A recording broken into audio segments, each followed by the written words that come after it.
Hoje nós vamos estudar a lição de número 10, já estamos aqui no último mês do trimestre, já caminhando para o final. Estamos estudando ao longo desses 3 meses sobre avivamento e hoje na lição de número 10 vamos estudar uma lição que tem como título Avivamento na vida pessoal. Avivamento na vida pessoal. O texto áureo está no Salmo 63, versículos 3 e 4, que já lemos aqui durante a leitura bíblica em classe, que é baseada no Salmo 63, e a verdade prática, ela diz assim: a presença do Espírito Santo é uma realidade em todos os dias da vida de um crente avivado. Meus irmãos, quando a gente fala sobre a presença do Espírito Santo, sobre a obra do Espírito Santo, nós que somos pentecostais, a primeira coisa que vem na nossa cabeça, na nossa mente, é o batismo no Espírito Santo, a manifestação dos dons espirituais. Isso aí é muito bom, é muito maravilhoso e faz parte, é necessário e devemos cada vez mais buscar essas coisas. E isso aí é uma das marcas de uma igreja avivada. Porém, esta não é e nem deve ser a única marca de uma igreja avivada. Por quê? Porque a obra do Espírito Santo na vida da igreja, coletivamente, e na vida de cada um de nós individualmente, também a obra do Espírito Santo é marcada pela produção do fruto do Espírito, pela santificação progressiva. A obra do Espírito Santo, irmãos, na nossa vida é marcada, por colocar em nossos corações essa sede de Deus, essa vontade de viver na presença de Deus e de viver para Deus e de nos entregar completamente ao Senhor, de cumprir aquilo que Paulo fala em Romanos no capítulo 12. Rogo-vos, pois, irmãos, pela compaixão de Deus, que vos apresenteis em sacrifício vivo, santo e agradável a Deus, que é o vosso culto racional. O crente avivado, toda a sua vida, todo o seu ser, corpo, alma, espírito, bens, intelectualidade, enfim, todo o seu ser, toda a sua vida é consagrada a Deus, é dedicada ao Senhor, é santificada ao Senhor e colocada à disposição dele para o serviço cristão. Então é muito importante a gente trabalhar essa questão da obra do Espírito na nossa vida, nesse aspecto da santificação e da produção do fruto do Espírito. E esta lição de hoje chama muita atenção também para esses aspectos. Outra coisa importante, irmãos, nesta lição é que não há avivamento eclesiástico sem que haja cristãos genuinamente avivados. Em outras palavras, o que é que significa isso, irmãos? Não há igreja avivada se antes não tiver crente avivado. O avivamento, ele começa na vida de cada um de nós. Porque nada muda se você não mudar. A igreja não vai ser avivada se você não for avivado. Nós, irmãos, muitas vezes fazemos todo um jogo aí de transferência de responsabilidade. Às vezes a gente acha que a responsabilidade é só da coletividade e para poder nós individualmente ficar de fora, se eximir da responsabilidade. Ou às vezes tem pessoas que acham que a responsabilidade é só individual. Mas na verdade, irmãos, a obra do Espírito é na vida de cada um de nós e também entre nós. Então não haverá igreja avivada se eu e você também não for avivado. O avivamento começa no altar de cada um de nós, no altar individual de cada crente. É muito fácil, irmãos, a gente dizer, a igreja precisa de um avivamento, a igreja está tudo ruim, está tudo errado, está tudo desmantelado, porque era para ser assim, era para ser assado, era para ser não sei o quê. Mas e eu? O que é que eu estou fazendo para melhorar essas coisas?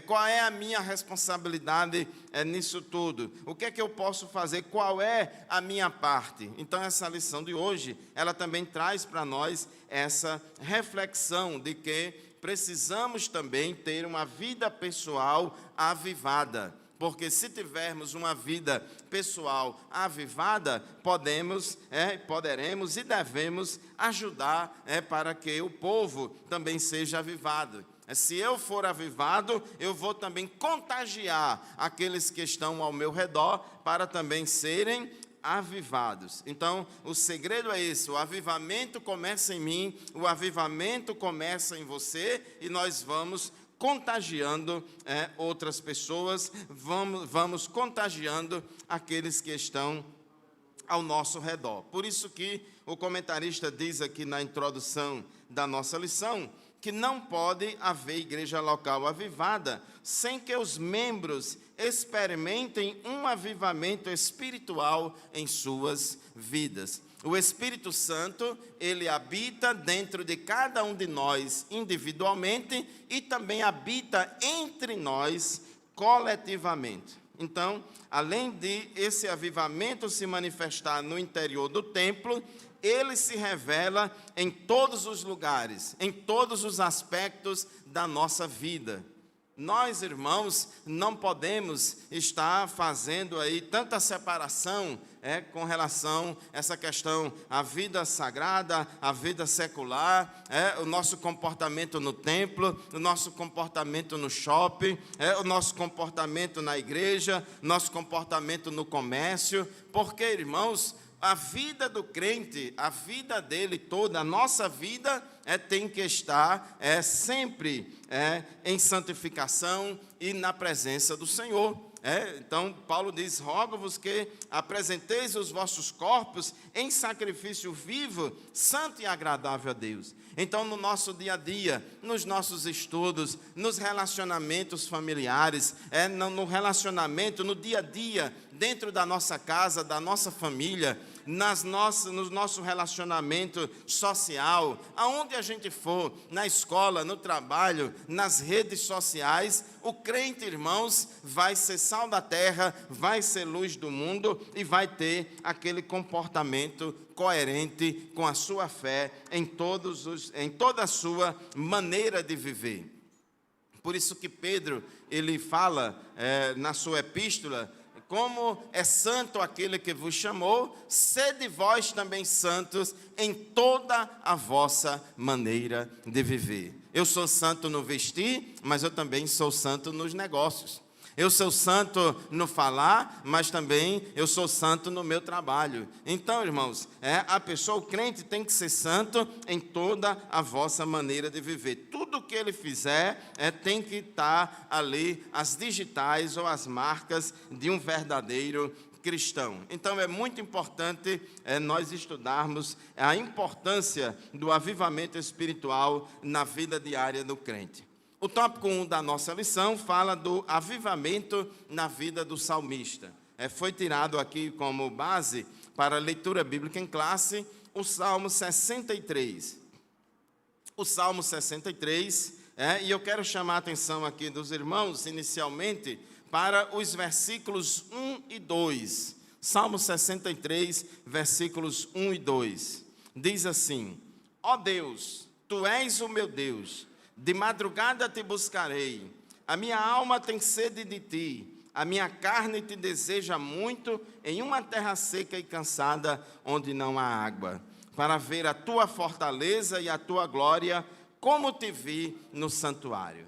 O que a gente percebe, irmãos, aqui nesse texto bíblico, é a sede de Deus, é a vontade de Deus, a sede de Deus, o anelo pela presença de Deus, o anelo por uma vida de comunhão com Deus que o salmista tinha. E ele expressa aqui nas suas palavras.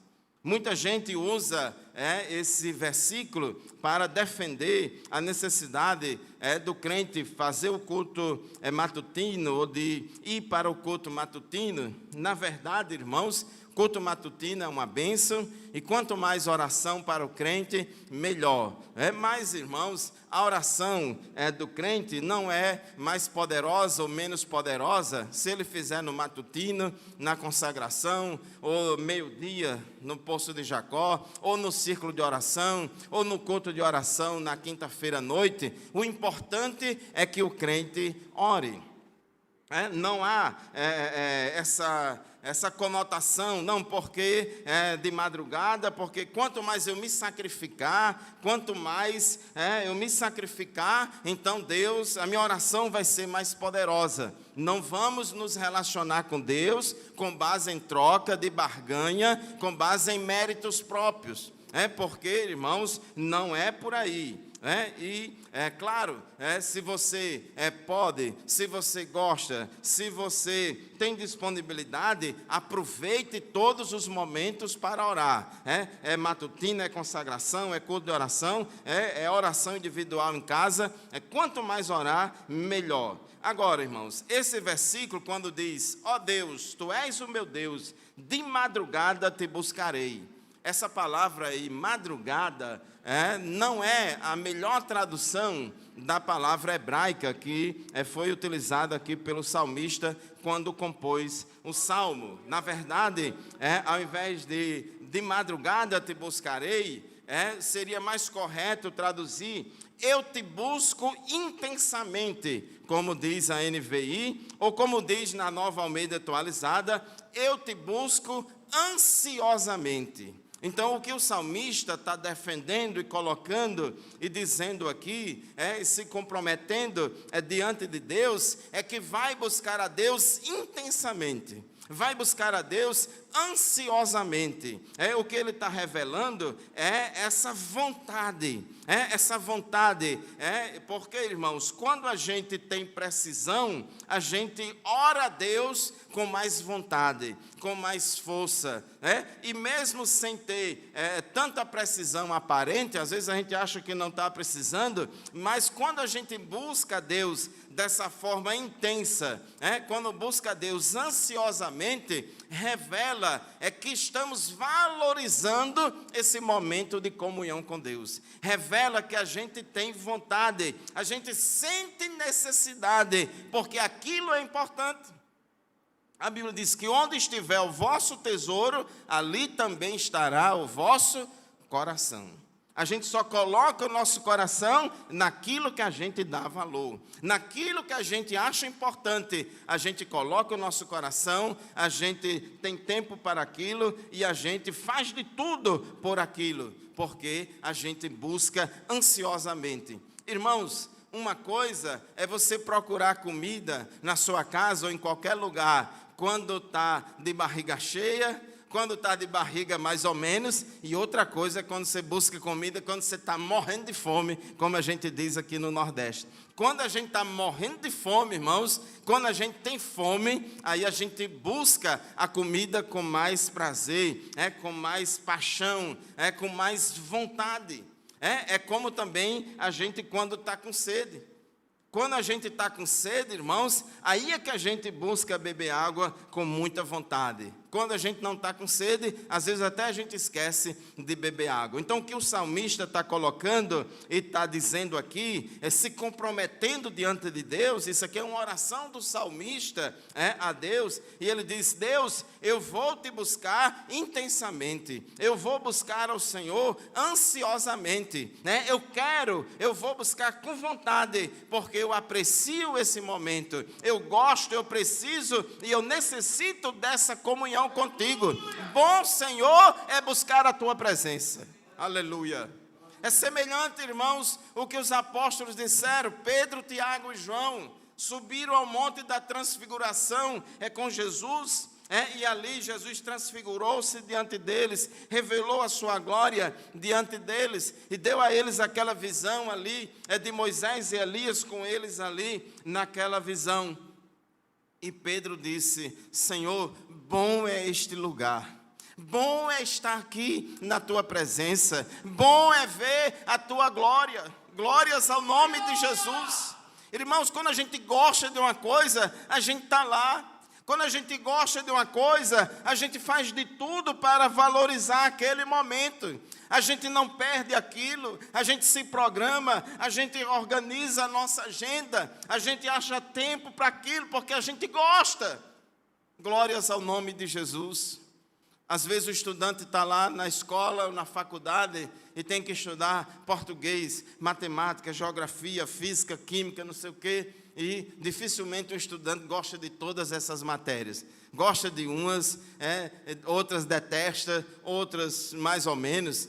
E cada um dedica o tempo e o prazer que sente em estudar cada matéria está muito relacionado ao gostar daquele assunto. Quando você gosta, irmãos, daquela matéria, quando você gosta daquele assunto, você faz com paixão, com amor, com dedicação, você empreende todo o tempo naquilo, você nem vê o tempo passar.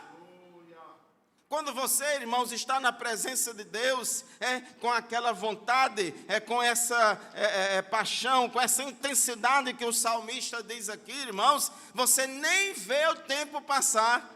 Você dobra os seus joelhos na presença do Senhor, dá 10 minutos, dá 20 minutos, dá 30 minutos, dá 1 hora, e o tempo passa rápido. A vigília logo acaba para você, porque você sente prazer em estar ali na presença do Senhor. Você não vê o tempo passar. Mas quando a gente não busca a Deus dessa forma, irmãos, o joelho dói, a coluna dói, é uma dificuldade grande, é tanto problema, e olha para trás, saber se a campainha não vai tocar, saber se não vai acabar esse período de oração, porque, irmãos, quando a gente busca o Senhor com essa sede, com essa vontade, a coisa é diferente. Não é um fardo estar na presença de Deus, não é uma carga estar na presença do Senhor. Então, meu querido irmão, minha querida irmã, a vida cristã deve ser uma vida pautada por esse relacionamento pessoal com Deus, nessa intimidade, nesta vontade de estar perto dEle.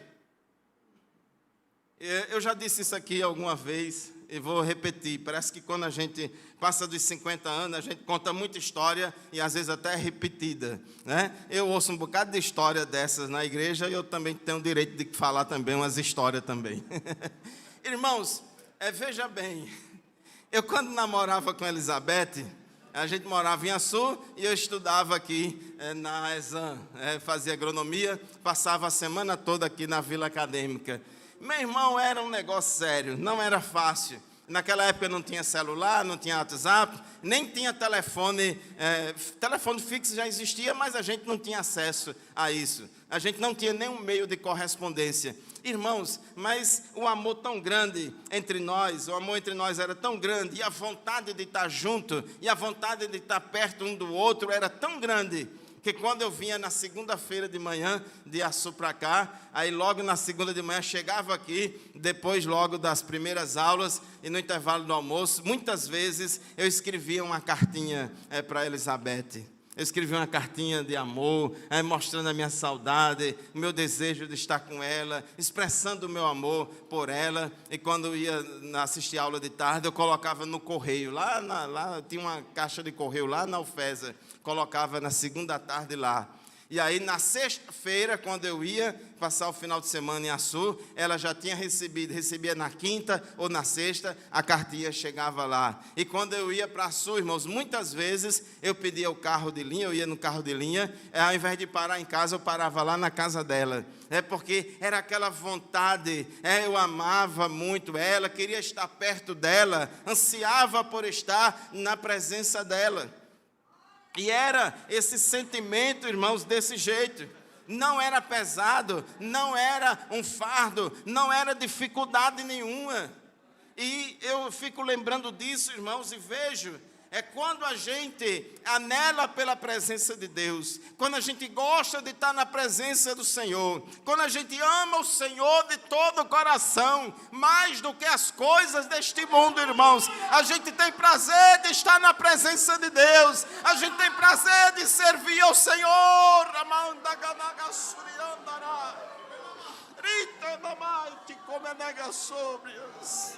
Aleluia! Meus irmãos, minhas irmãs, É muito bom ser crente.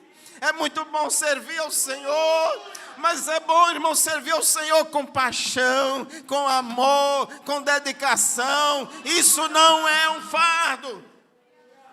Antes de ser crente, eu tinha muito medo de ser crente. Achava que era impossível, isso não dava certo para mim. Mas quando eu entreguei a minha vida a Jesus, Jesus transformou a minha vida. E eu pude saber, irmãos, o quanto é gostoso, o quanto é maravilhoso servir ao Senhor. Deus, irmãos, gosta de crente que o busque de todo o coração, com o coração quebrantado, com o coração contrito. Deus valoriza o seu amor por Deus. Deus, irmãos, não despreza essas pequenas coisas. Às vezes a gente acha, irmãos, que vai impressionar mais a Deus quando a gente faz uma coisa muito visível, muito alarde. Porque eu vou dar a maior oferta, eu vou dar aqui uma oferta para construir uma congregação aqui na Assembleia de Deus em Mossoró. Eu vou fazer um negócio grande. E tudo isso aí, irmãos, se você fizer de todo o coração, Deus vai receber. Vai ser uma bênção para a igreja, vai fazer um bem muito grande a obra de Deus. Mas saiba de uma coisa: Deus valoriza aqueles momentos de comunhão, de entrega da sua vida na presença de Deus. Quando você derrama a sua alma perante o Senhor, como Ana, mãe de Samuel, estava ali no tabernáculo, buscando a Deus, derramando a sua alma perante o Senhor. Aleluia! Deus valoriza. Uma mulher, irmãos, pegou um vaso de alabastro, que pegou, ele quebrou, derramou nos pés de Jesus. Estava enxugando os pés de Jesus com os seus cabelos. Eu sei, irmãos, que do ponto de vista racional, do ponto de vista econômico, isso é uma loucura, isso é um fanatismo, isso é um absurdo. Para que isso? Mas Jesus viu, irmãos, que a atitude daquela mulher era de coração. Ela era grata a Deus pelo perdão dos seus pecados. Ela era grata ao Senhor por aquilo que Jesus representava para ela.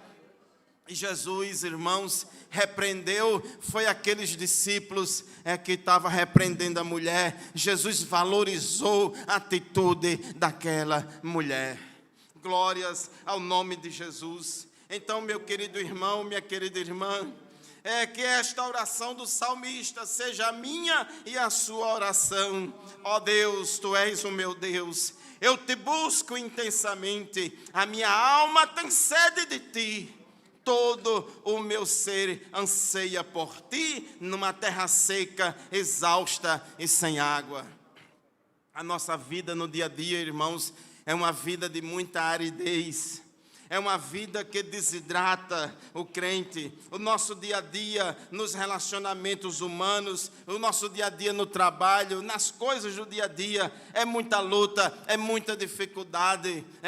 Faz com que a terra fique seca, faz com que a aridez seja grande, o calor seja grande. Mas nós, irmãos, temos que saber que o Senhor dos Exércitos é o nosso refúgio e fortaleza. Temos que saber que o nosso pastor, Jesus Cristo, Ele guia-nos mansamente a águas tranquilas.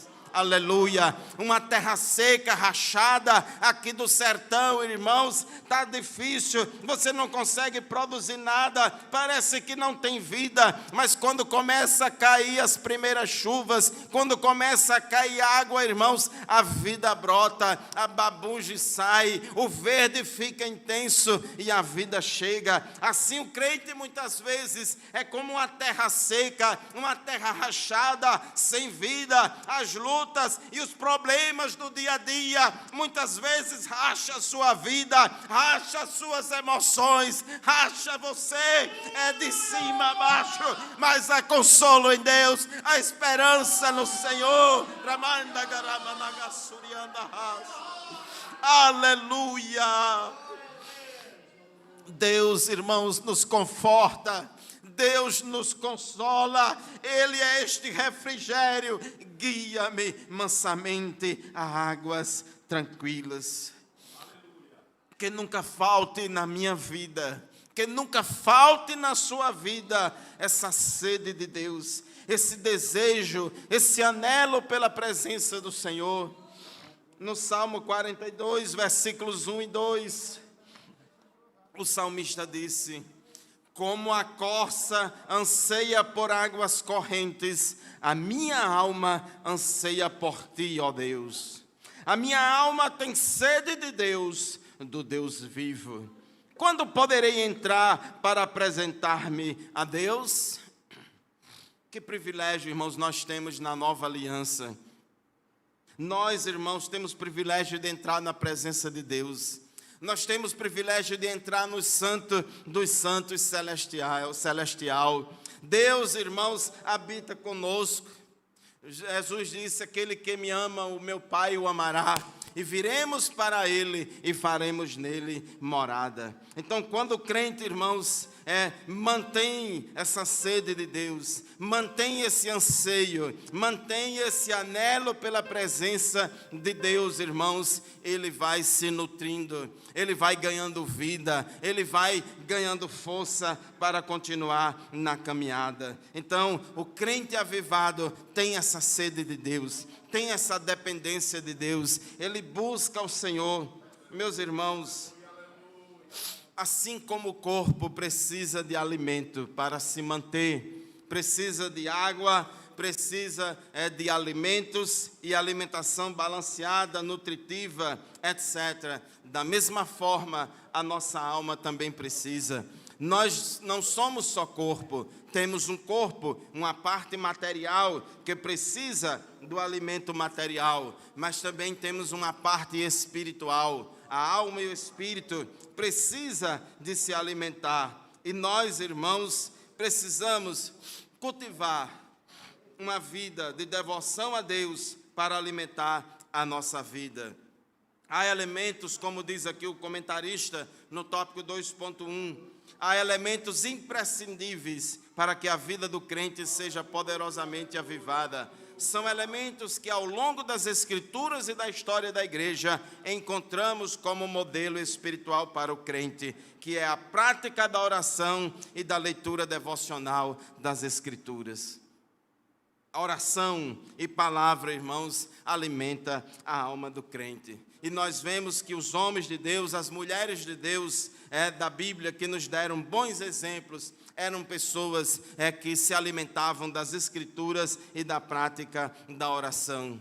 Jesus é o maior exemplo, irmãos. Jesus, ele gostava da palavra. Jesus manejava bem a palavra da verdade. Jesus conhecia as Escrituras. Jesus lia as Escrituras. Jesus citava as Escrituras. Jesus aplicava, interpretava e aplicava as Escrituras corretamente às situações do dia a dia. Mas Jesus também orava. Jesus também buscava momentos de comunhão com Deus.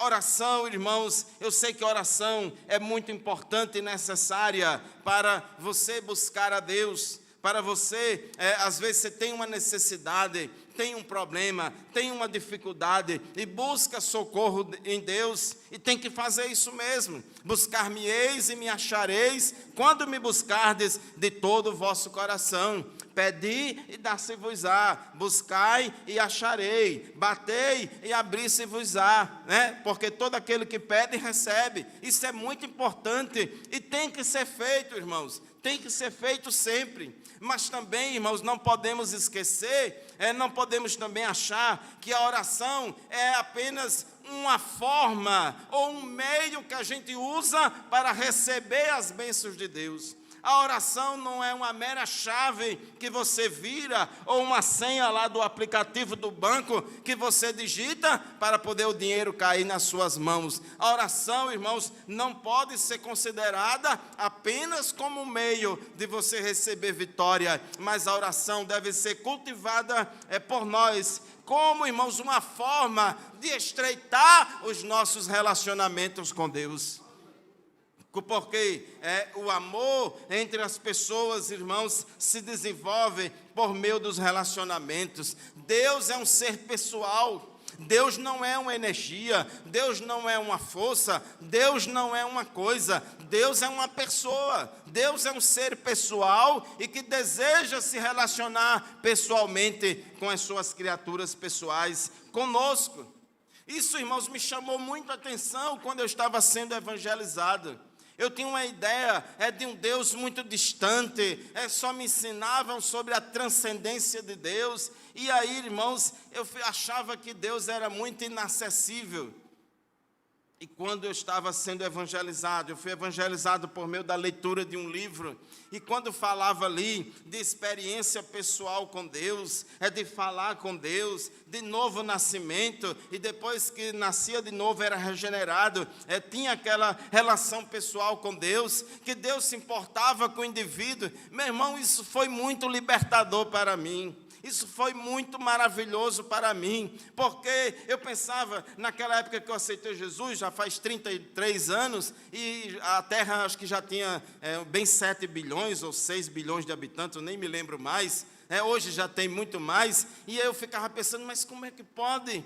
Ninguém liga para mim, eu sou tão esquecido, sou tão humilhado aqui nessa terra, e tem aí bilhões de habitantes na terra, e Deus se preocupa comigo, Deus vai parar para ouvir a minha oração. Vixe, como eu estou importante, eu quero ser crente também, eu quero servir a este Deus maravilhoso, que trata cada um de nós individualmente. Diante de Deus, meu irmão, você não é um mero CPF, não. Diante de Deus, você não é um mero número de rol de membros, não.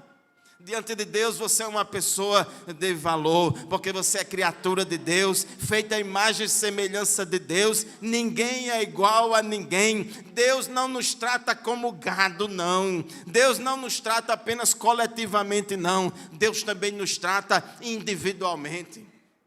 Ele sabe qual é o seu nome, Ele sabe qual é o número do seu CPF, Ele sabe dos seus desejos, das suas vontades, Ele conhece as suas virtudes, as suas fraquezas, Ele sabe dos seus medos, Ele conhece as suas convicções, Ele sabe da sua estrutura. Glórias ao nome de Jesus. Então Deus, irmãos, Ele trata conosco individualmente. Deus, irmão, já se relaciona muito bem na Trindade. Pai, Filho e Espírito Santo, já se relaciona perfeitamente entre eles. Deus não tem necessidade de se relacionar com ninguém da sua criação, mas por causa da sua graça, por causa do seu amor, Ele se deixa relacionar conosco.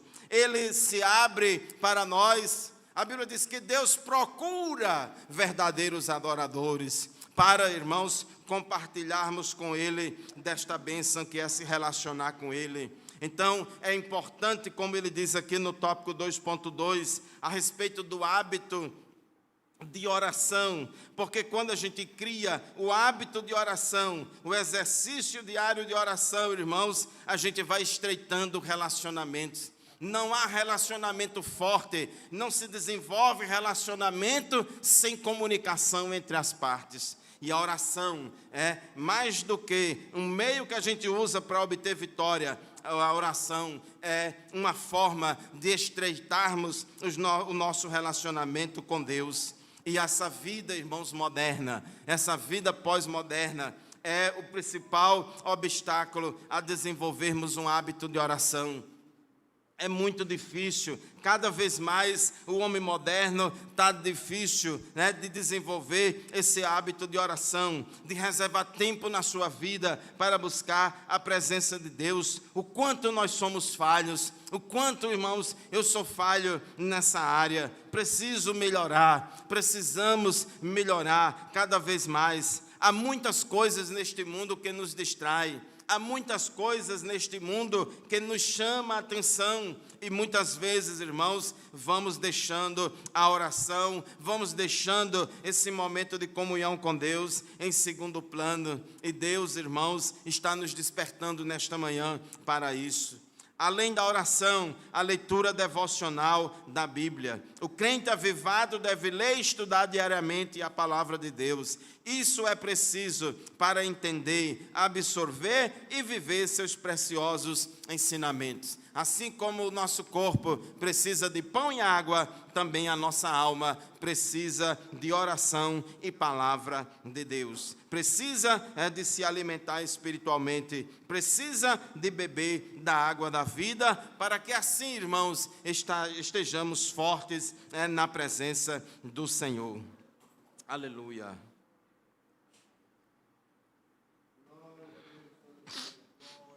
Tópico 3 da nossa lição: a vida pessoal e familiar do crente avivado. Irmãos, aqui ele chama muito a atenção para o aspecto com relação a esse avivamento pessoal, para a santificação progressiva e a produção do fruto do Espírito. Repito, avivamento não é só batismo no Espírito Santo. Avivamento não é só manifestação dos dons espirituais. Isso aí faz parte, isso aí é necessário, isso aí tem que ter, mas não é só isso. Avivamento, irmãos, envolve essa santificação na vida do crente. A Bíblia diz que quando a gente aceita Jesus, somos coparticipantes da natureza divina. Deus começa, irmãos, a trabalhar em nós, porque aquele que em nós começou boa obra, aperfeiçoará. O Espírito Santo, irmãos, ele vai continuar trabalhando na nossa vida. O Espírito Santo começou a trabalhar na nossa vida, nos convencendo do pecado, da justiça e do juízo. Uma vez que a gente foi crente, uma vez que a gente se converteu a Cristo, e vamos continuar sendo moldados, sendo trabalhados pelo Espírito Santo. Tem um versículo em 2 aos Coríntios, capítulo 3, versículo 18. Eu gosto muito desse versículo, irmãos, e eu vou ler aqui para vocês na NVI, que diz assim: todos nós que com a face descoberta contemplamos a glória do Senhor, segundo a sua imagem, estamos sendo transformados com glória cada vez maior, a qual vem do Senhor, que é o Espírito. Então o crente, irmãos, está sendo transformado com uma glória cada vez maior, para que ele reflita da melhor forma possível a imagem do Senhor. Aleluia. Quando a gente se converte a Cristo, irmãos, é como que uma pedra preciosa que foi colhida lá da rocha, foi colhida lá da mina, foi tirada lá da natureza. Aquele diamante todo sujo de ferrugem, de óxido de ferro, todo impregnado com outros minerais. Está todo sujo, impregnado com outros minerais. É como alguns antigos diziam, a ovelha vem cheia de carrapicho. Mas quando chega, irmãos, na presença de Deus, aí Deus começa a lapidar aquela pedra. Aquela pedra é preciosa, aquela pedra tem um valor intrínseco, Aquela pedra é preciosa em si mesmo, porque ela se converteu ao Senhor, agora é nova criatura. Mas, irmãos, ainda não está dando o seu brilho completamente, ainda não está sendo assim, um sal da terra e luz do mundo, à altura do que deve ser. Mas aqui, irmãos, na casa do Senhor, na presença do Senhor, na nossa vida devocional com Deus, a gente vai sendo lapidado pelo Senhor. O Espírito Santo que trabalha em nós nesse processo de santificação progressiva vai lapidando. É lixa grossa, é lixa fina, é lixa não sei o quê, e é produto não sei o quê que passa, que remove isso, que remove aquilo. A gente vai sendo lapidado. E cada vez mais que a gente vai sendo lapidado, aí a gente vai brilhando cada vez mais. A gente, como diz lá em Filipenses, vamos brilhar como astros no mundo, porque o Espírito Santo vai trabalhando na nossa vida. Eu e você, irmãos, devemos refletir o caráter de Cristo na nossa vida. As pessoas devem olhar para o crente e ver Jesus na nossa vida, porque segundo a sua imagem, estamos sendo transformados com glória cada vez maior. É importante, irmãos, isso na nossa vida. A produção do fruto do Espírito, como Paulo diz, fala das 9 virtudes do fruto do Espírito. Se vivermos no Espírito, se andarmos no Espírito e se formos guiados pelo Espírito, nós vamos produzir as 9 virtudes do fruto do Espírito: amor, alegria, paz, amabilidade, bondade, fidelidade, mansidão e domínio próprio. Nós vamos, irmãos, refletir isso na nossa vida pessoal, em toda a nossa maneira de viver. O comentarista diz no tópico 3.2 que esse avivamento pessoal também se manifesta no nosso relacionamento com o cônjuge. Irmãos, é muito interessante isso, é muito interessante.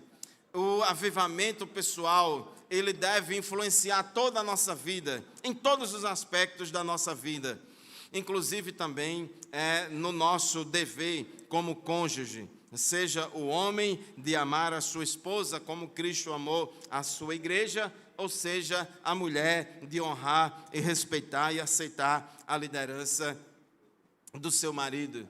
Eu estava dizendo hoje de manhã, quando eu estava me arrumando aqui, dizendo para minha esposa, e outras vezes também eu já disse para ela: irmãos, quanto maior é o meu nível de comunhão com Deus, mais vontade eu tenho de amar Fininha, mais vontade eu tenho de amar ela, de ser um marido melhor.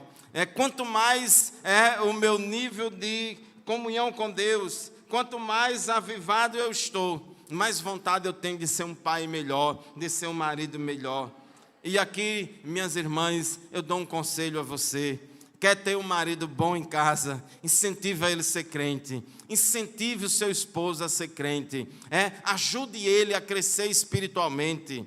Às vezes, tem mulher, tem esposa que só se preocupa em coisas triviais. Até mesmo, não, eu vou dar um banho de salão em mim, que aí meu marido vai ser fiel a mim.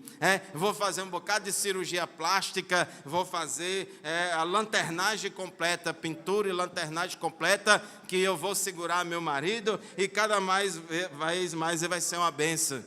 Eu não estou aqui, irmãos, dizendo que as mulheres não têm que se cuidar. Tem que se cuidar sim, tem que se cuidar sim, isso é muito importante. Mas eu quero dizer uma coisa, mais importante ainda: estimule o seu marido a ser crente fiel, estimule o seu esposo a ser um homem de Deus, estimule ele a crescer na graça e no conhecimento de nosso Senhor e Salvador Jesus Cristo, porque assim ele vai aprender com Jesus a amar você, como Jesus ama a igreja e a si mesmo se entregou por ela.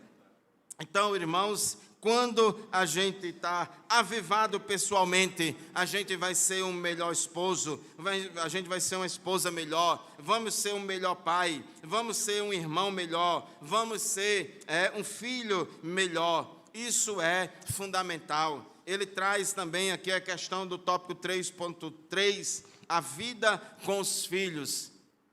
Irmãos, um pai que não teme a Deus, um pai que não teme ao Senhor, que não tem comunhão com Deus, ele não dá atenção aos seus filhos, ele é bruto com seus filhos, é opressor dos seus filhos, não dá atenção a eles, não cuida deles. Porque, irmãos, tem um ditado que diz aí: diga-me com quem andas que eu te direi quem tu és.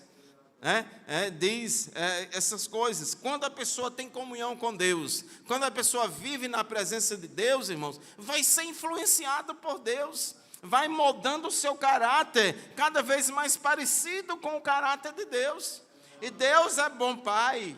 Deus é bom pai, e o bom crente, irmãos, também vai ser um bom pai, dando afeto aos seus filhos, cuidando dos seus filhos, tanto do ponto de vista material, quanto do ponto de vista espiritual, cuidando e pastoreando os seus filhos e toda a sua casa. Então, irmãos, isso é fundamental. Uma família equilibrada. Uma família bem edificada é uma família cujos líderes, que é o pai em primeiro lugar e a mãe também, que está ao lado do pai para poder conduzir a família. Se eles estão avivados, se eles estão na presença de Deus, irmãos, a coisa vai ficar melhor, a coisa vai fluir.